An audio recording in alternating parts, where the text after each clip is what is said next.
Place maintenant à l'invité au cœur de l'info. Plus de 10 ans que la Méditerranée s'est transformée en un vaste cimetière. 20 000 migrants y sont morts noyés dans leur tentative de traverser vers les côtes européennes. Et 2023 a d'ailleurs été l'année la plus meurtrière selon l'Organisation internationale des migrations. Cette semaine encore, un nouveau naufrage au large de l'Italie a fait au moins 34 morts et des dizaines de disparus. Les migrants embarquent le plus souvent en Libye dans des navires de fortune, traqués par les gardes-côtes libyens, rarement secourus par les gardes-côtes européens, et les navires des ONG de secours n'ont que peu de moyens. Des drames qui passent d'ailleurs souvent sous les radars de l'actualité, qui sont au cœur en revanche d'une bande dessinée qui vient de paraître, Traverser la route de l'aventure. Et j'ai le plaisir de recevoir ce soir son auteur, le dessinateur Luca Valeri. Bonsoir, merci beaucoup d'être avec nous ce soir sur France 24. Cette bande dessinée est donc issue d'un séjour de 28 jours à bord du Géo Barents, le navire de sauvetage affrété par Médecins sans frontières, au cours duquel vous avez assisté à des scènes de sauvetage absolument dramatiques, pour certains en tout cas, couronnées de succès pour d'autres migrants. On y parle dans cette BD de ces opérations, de la vie à bord aussi de ces navires de sauvetage, des filières de passeurs en Libye et des parcours de vie aussi. Et c'est ce qui est extrêmement touchant dans cette bande dessinée, des parcours de vie chaotiques qui nous permettent justement d'humaniser, de mettre des visages sur ces migrants qui restent souvent que des chiffres abstraits dans l'actualité. Qu'est-ce qui, initialement, Luca Valeri, vous a poussé à aller sur ce bateau et à vous intéresser au sort de ces migrants? Bonsoir. Eh bien, en fait, moi, ça fait longtemps que je suis sensible à cette cause-là et aux causes humanitaires de manière générale. Et il se trouve que Médecins sans frontières a des liens avec notre maison d'édition, La Boîte à Bulles. Et donc, ils ont fait un appel, ils cherchaient un dessinateur pour monter à bord du bateau. En général, témoigner fait partie vraiment de la mission humanitaire. Et ils prennent la plupart du temps, dans chaque rotation, deux journalistes, deux témoins, deux artistes, des gens qui vont témoigner en fait avec leur médium, quoi, que ce soit des vidéastes, des poètes, des dessinateurs. Là, ils cherchaient un dessinateur. Et du coup, ils ont fait appel à mon éditeur, Vincent Henry, qui a relayé l'information. J'ai sauté sur l'occasion et... en ayant un petit peu peur forcément de ce que j'allais y trouver, mais quelques mois de préparation ont été nécessaires pour mettre tout en justement, place. comment s'est passée cette préparation? Vous avez quand même passé 28 jours à bord, et comment se passait aussi la vie à bord concrètement? Alors la préparation, en fait, disons que la préparation avant de partir, elle est purement psychologique, quoi. C'est-à-dire que c'est moi qui dois faire le vide en moi avant, parce que je sais pas trop ce que je vais trouver. Et on nous dit d'ailleurs, c'est le maître mot à bord, c'est flexibilité, parce qu'on sait pas trop quand est-ce qu'on va partir. Il peut y avoir beaucoup de choses qui retiennent le navire à quai.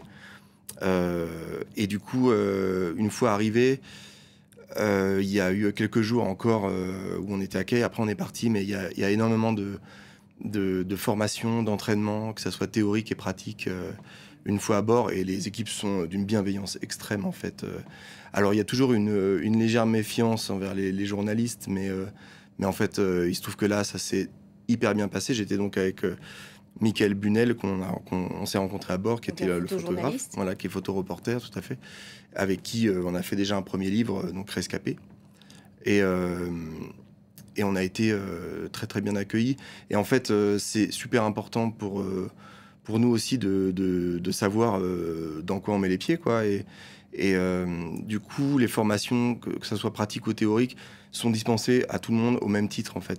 Il faut qu'on sache, qu'on puisse réagir en cas de besoin, qu'on sache aussi repérer des gens une fois qu'ils sont à bord, en fait, qu'on puisse savoir qui a eu un trauma psychologique.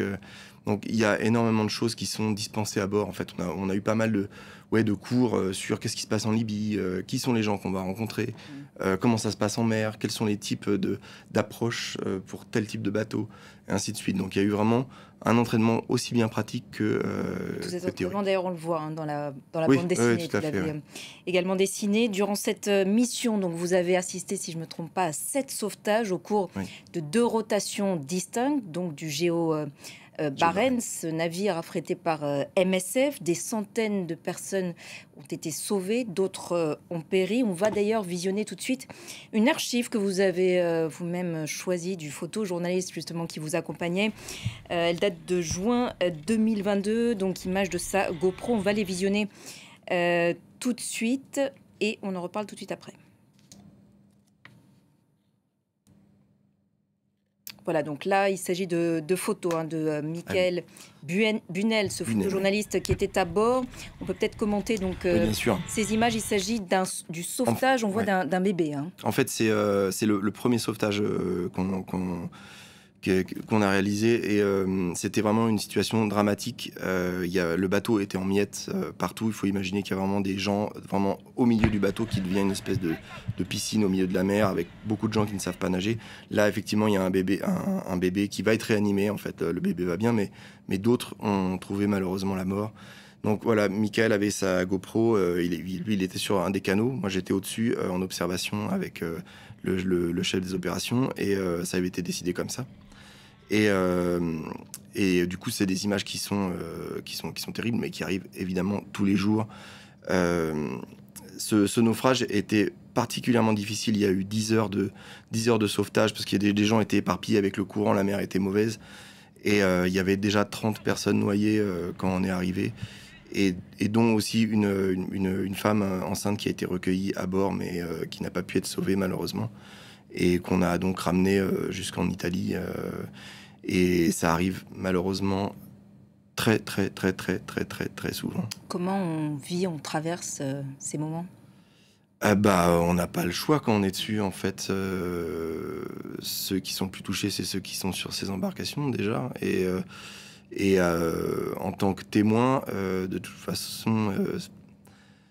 comme j'en parle dans la BD, mais on peut pas s'habituer en fait à ce genre de situation, c'est pas possible.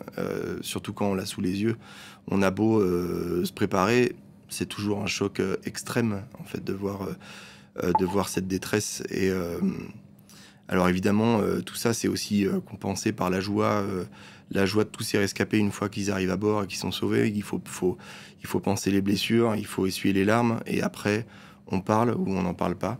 Mais il y a de la communication qui rentre en jeu aussi, et puis voilà, la route est loin d'être terminée pour eux, et malheureusement. Et ces drames se multiplient jour après jour. Vous aviez fait de cette expérience l'an dernier un carnet de voyage avec des photos d'ailleurs. C'était Rescapé, cet ouvrage donc publié l'an dernier. Là, c'est un autre support, la bande dessinée. Qu'est-ce qu'elle vous permet en plus ? En fait, c'était pour le projet. Raconter justement et alerter. C'était le projet initial, c'était de faire cette bande dessinée en accord avec Médecins sans frontières. Et c'est pour ça que je suis monté à bord. Il se trouve que j'ai rencontré Michael à bord, qui était donc le photographe. Et tous les jours, on postait sur nos réseaux. Donc on avait beaucoup de matériel à la fin, de nos dessins, enfin de mes dessins, de ces photos, de textes qu'on postait. On a fait un premier livre qui est vraiment écrit à chaud à bord, en fait, qui est Rescapé. Traverser, c'est une bande dessinée qui m'a pris 2 ans. Ma mission, c'était la mission que je m'étais fixée, en tout cas, c'était de recueillir énormément de témoignages de ces gens qui partent en fait tous les jours pour des raisons diverses et variées, et de pouvoir leur prêter une voix en fait dans cette bande dessinée, qui ne soit plus anonyme en fait, et qu'on apprenne à les connaître avant de savoir ce qui leur arrive. En tout cas, dans la bande dessinée, c'est comme ça que je l'ai conçue, parce que du coup, voilà, c'est l'histoire de plusieurs embarcations, c'est sûr, mais beaucoup de ce naufrage-là qui a vraiment été catastrophique, qui m'a beaucoup marqué, et enfin, qui ne le serait pas, en fait, d'ailleurs. Et du coup, c'était de raconter aussi quelles étaient leurs histoires, pourquoi ils sont partis de leur pays, qu'est-ce qu'ils cherchaient, quels sont leurs espoirs.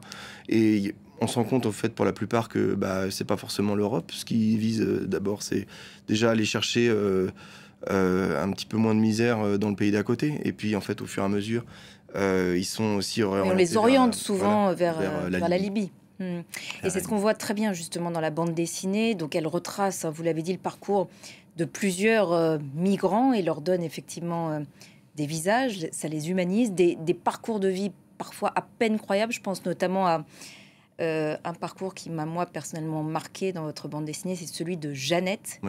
Une maman camerounaise. Est-ce que vous pouvez, je crois que ça vous a aussi bouleversé. Est-ce que vous pouvez nous raconter un petit peu ce parcours? Oui, alors en fait, il faut savoir qu'à bord, il y avait beaucoup plus d'hommes que de femmes. Et aussi des enfants, bien sûr. Il y en a qui voyagent tout seuls et voyagent aussi avec leurs parents. Et Jeannette, on va l'appeler comme ça. En fait, c'est pas son vrai nom, mais on va l'appeler comme ça, qui voyageait avec sa fille à bord. Je cherchais un témoignage de femme, ce qui était pas évident. Il y a d'abord une première jeune femme qui c'est la maman du bébé qu'on a vu en fait dans le reportage là juste avant, qui est venue me voir. Enfin, c'est la sage-femme de bord en fait qui m'a dit voilà, elle veut bien témoigner, donc elle est venue. En fait, elle a explosé en larmes au bout de 30 secondes. Elle m'a dit non, c'est pas possible. Je fais ok, il y a pas de problème. Et elle en a trouvé une autre, du coup, Jeannette, qui est venue me voir et qui m'a dit voilà, je veux vous raconter mon histoire parce que je veux pas que ça arrive à d'autres femmes. Et c'est pas du tout ce qu'elle imaginait. Elle est partie, du Cameroun parce que son mari était en danger. Il se rapprochait des politiques et il y avait beaucoup de soucis avec les Ambazoniens et le Cameroun côté anglais. Et du coup, elle était en danger. Donc, elle est partie du pays. Elle pense... Enfin, je vais pas vous raconter toute l'histoire. Elle est très longue. Et en plus, là, elle me l'a raconté de manière... Elle a un nombre aussi, d'épreuves quand même... très conséquente. Et ça a duré des années. Elle est partie avec sa fille. Elle a eu un enfant qui est né en Libye. En fait, quand elle est partie du Cameroun, elle était enceinte de son mari. Donc, elle a accouché de son bébé en Libye. Elle y est restée 3-4 ans avant de prendre le bateau. Et bien, son enfant n'était pas à bord avec nous au Géo Barents. Donc voilà, elle m'a raconté ces histoires. Ça me monte à moi. Quand je raconte cette histoire, ça me touche énormément. Parce que je sais aussi dans quel état elle était quand elle m'a raconté cette histoire. Elle a eu le courage de me la raconter et je l'en remercie. Et elle a voulu d'ailleurs énormément. témoigner. Elle a voulu. Tout à fait, oui. Mais ça faisait quoi? Ça faisait même pas 48 heures qu'elle avait perdu son enfant. Et oui, c'est terrible en fait. Et elle représente toutes ces femmes qui partent ou qui mettent leur enfant sur un de ces navires et qui ont le courage en fait de faire ça, le courage ou des fois pas le choix tout simplement. Et ça, faut pas l'oublier en fait. Ils prennent pas la mer pour venir voir si l'herbe est plus verte à côté chez nous. Non, c'est juste souvent ils ont pas le choix. Et surtout quand ils ont passé par la Libye. Alors justement, oui. La Libye, un pays qui est devenu un véritable enfer. Oui, tout à fait. Ouais. Tout à fait, oui. Et puis alors, ça dépend aussi de quelle couleur on est en Libye. Je sais que pour la population noire, c'est encore plus difficile. Ils sont traités vraiment comme des sous-hommes. Il y a des prisons non officielles. Vous décrivez d'ailleurs toutes ces, oui, tout à fait, ouais. Ces prisons, enfin ces centres de détention de migrants, puis les filières de passeurs. Et puis là, on le voit derrière vous, les gardes-côtes libyens. Les gardes-côtes qui les traquent. Ouais. Oui, qui les traquent. Mais en fait, il n'y a pas que eux. Il y a aussi des prisons non officielles. En fait, c'est un business en fait la migration là-bas. Il y a beaucoup de kidnapping quand ils arrivent en fait à la frontière. Il y a des gens qui ont des prisons privées où ils peuvent récupérer des migrants pour pouvoir après les extorquer, les torturer en les filmant pour montrer à leur famille, pour qu'ils puissent donner des sous. Et ainsi de suite. Et après, ils sortent de là. Ils vont repayer aussi un voyage. Il faut savoir que ça coûte des fortunes. Donc, en fait, en général, la famille se cotise aussi ils vont vendre une maison au pays pour pouvoir oui, c'est quasiment des demandes de rançon, quoi. Oui, ce sont des demandes de rançon, ouais, complètement, ouais, tout à fait. Et en fait, tout ça, c'est pour avoir de l'argent, pour pouvoir avoir des armes, pour pouvoir avoir plus de pouvoir et prêter allégeance à un des deux gouvernements ou des milices en place en Libye. Et donc, une fois en mer, on l'a vu sur ce dessin, ils sont traqués souvent par les gardes-côtes libyens, peu secourus aussi ensuite par les gardes-côtes européens. Et puis, on le sait, les navires des ONG tels que celui Géo Barents de MSF sont très rares. Votre regard sur l'action justement de ces volontaires qui, malgré d'ailleurs les bâtons dans les roues que leur mettent aujourd'hui les autorités européennes, vont au secours de ces personnes en Méditerranée centrale? Moi, les gens que j'ai trouvés sur ce bateau, que ça soit du côté des aidants ou du côté des rescapés, c'est les gens les plus courageux que j'ai jamais vus de ma vie. En fait, c'est les plus investis dans une cause. Leur mission, elle est très simple. Il faut qu'ils sauvent des vies. Et s'ils le font, c'est parce qu'il y a une insuffisance des États, parce que c'est aux États de le faire, ça, normalement. Tout repose sur le fait sur le droit maritime qui dit qu'on doit aller sauver une embarcation qui est en détresse. Et ça, justement, les gouvernements actuels, en ce moment, sont plus vraiment là-dessus, quoi. Il y a des entorses à tous les principes qui sont commises. Enfin, c'est assez atroce, quoi. On laisse clairement mourir des gens en mer. Et les bateaux de secours dérangent aussi les bateaux de secours dérangent, bien évidemment. les autorités européennes? Oui, bien sûr. Et puis en fait, ils ont été traités de taxis alors que bon, c'est n'importe quoi. Et ils ne peuvent pas décemment laisser des gens mourir en mer. Alors, il y en a quelques-uns des bateaux. Il y a donc, évidemment l'Ocean Viking, qui est le plus connu, le plus médiatisé. Il y a le Geo Barents, qui est aussi un très gros bateau de Médecins Sans Frontières. Il y a le Sea-Watch, il y a le Louise Michel, le Banksy, qui est un petit bateau, qui a une capacité de 40 personnes. Mais en fait, c'est déjà ça. Et en fait, l'engagement de ces volontaires, enfin, ils sont volontaires, Médecins Sans Frontières les payent maintenant. En fait, il y a beaucoup de volontaires, il y a aussi des gens qui sont payés. Bon, peu importe, c'est pas ça que je voulais dire, mais j'ai des exemples. Justement, il y en avait un qui venait de Majorque, un pilote d'un des canots de sauvetage, qui me racontait que lui, il a eu le déclic quand il habitait en Allemagne. En fait, lui, il est majorquais et il a un faciès plutôt du sud de l'Europe, quoi. Et en Allemagne, il vivait à côté d'un camp de réfugiés et il se rendait compte qu'en fait, la seule différence qu'il avait avec eux, c'était un passeport européen, qui est un vrai sésame, en fait. Et c'est juste un papier, quoi. C'est juste ce papier et qui lui donne énormément de privilèges. Donc, du coup, il pouvait pas se permettre de vivre avec autant de privilèges et de pas en faire profiter. Lui qui est méditerranéen, il fallait qu'il puisse aider les gens en Méditerranée. Donc il est parti au début juste avec ses économies en fait pour devenir volontaire. Au fur et à mesure, il est devenu salarié, mais il fait ça tout le temps, il n'arrête jamais. Et on a besoin de se reposer aussi dans ces métiers parce que ça, psychologiquement, c'est très usant. Et du coup, voilà, il me disait qu'au moins, là, il était plus en accord avec lui-même, même si par contre, il était un peu moins heureux. Mais au moins, il était en paix avec ses principes, quoi. Mais c'est pas évident, ouais. On l'imagine. Est-ce que vous avez gardé contact avec certains de ces migrants qui ont témoigné? Oui, tout à fait. Pas forcément avec tous, forcément. Et il y a des liens qui se sont créés. Et justement, je vous en parlais hors antenne, mais je viens d'une séance de dédicace à Paris et j'en ai revu un.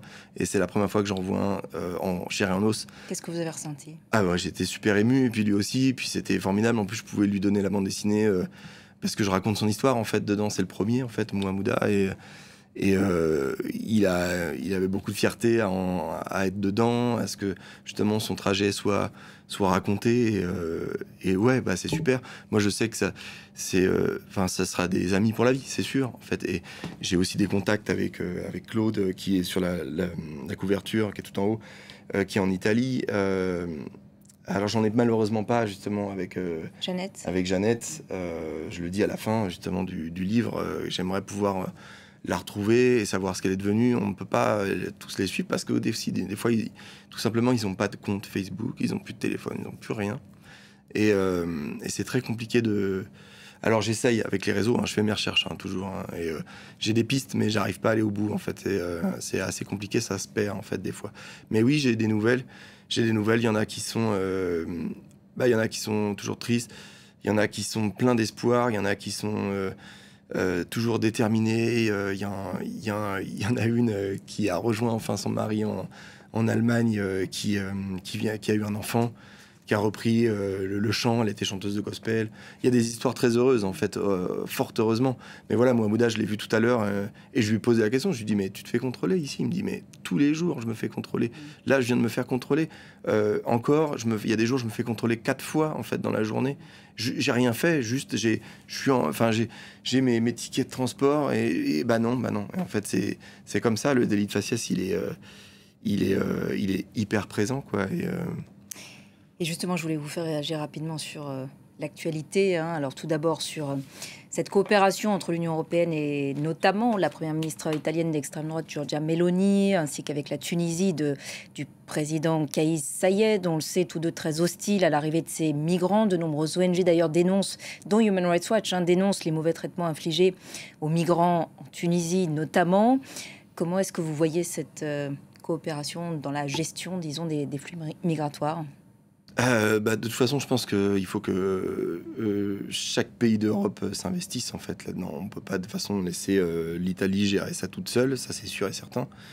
Après, Giorgia Meloni, elle a mis aussi d'énormes bâtons dans les roues. En fait, maintenant, elle assèche aussi les ONG en leur donnant un port. Son programme. Voilà, bien sûr, elle a fait ce qu'elle a dit, ça pour ça. Mais du coup, elle oblige les bateaux en fait à remonter dans le nord de l'Italie, donc leur prenant énormément de temps et d'argent pour le kérosène. Mais ce qui fait qu'elle leur a signé un port et il y a une punition à la clé si jamais ils se mettent à sauver un deuxième bateau sur la route, alors que c'est une obligation légale, en fait, qui est dans le droit maritime. Mais ils ont 15 jours de quai, plus 15 000 € d'amende. Enfin, c'est n'importe quoi, quoi. Et bon, moi, je pense qu'il est temps, parce que de toute façon, ça ne s'arrêtera pas. C'est pas prêt de s'arrêter. Et il est temps, quand même, de faire quelque chose d'intelligent et de bon sens, quoi. Il y a des solutions, j'en suis certain, dans l'accueil. Et moi, surtout, j'aimerais qu'on arrête d'instiller de la peur, en fait. Là, on va avoir des élections, justement, qui arrivent. Je sais pas si on va en parler après. Ouais, on n'a plus trop le temps, mais oui, effectivement, cette question de l'immigration est également au cœur de cette campagne. Mais bien sûr, oui, voilà. En fait, là, il faut absolument qu'on fasse quelque chose. Je veux dire, c'est pas moi qui serai impacté, en fait. C'est toutes les minorités qui vont être impactées si jamais il y a un passage à l'extrême droite et un début de violence qui va s'empirer de plus en plus. Il y a de la haine qui va arriver. Est-ce qu'on a vraiment envie de ça? Et je demande à n'importe qui peut avoir des préjugés sur la question de passer quelques jours, en fait, avec ces gens-là, d'aller sur des bateaux s'ils peuvent, ne serait-ce que d'aller parler et vous rendre compte que tout ça, c'est juste de l'humanité avec un grand H. Et il y a que de l'espoir. Il faut voir de l'espoir là-dedans. Merci beaucoup, Luca Valéry, pour votre témoignage ce soir et d'avoir répondu à nos accueil. questions dans Au cœur de l'info. Et je rappelle donc votre très belle BD, Traverser la route de l'aventure, aux éditions La Boîte à Bulles. C'est la fin de cet entretien à retrouver aussi sur notre site internet et nos réseaux sociaux. Restez avec nous sur France 24. Prochain point sur l'actualité dans quelques minutes.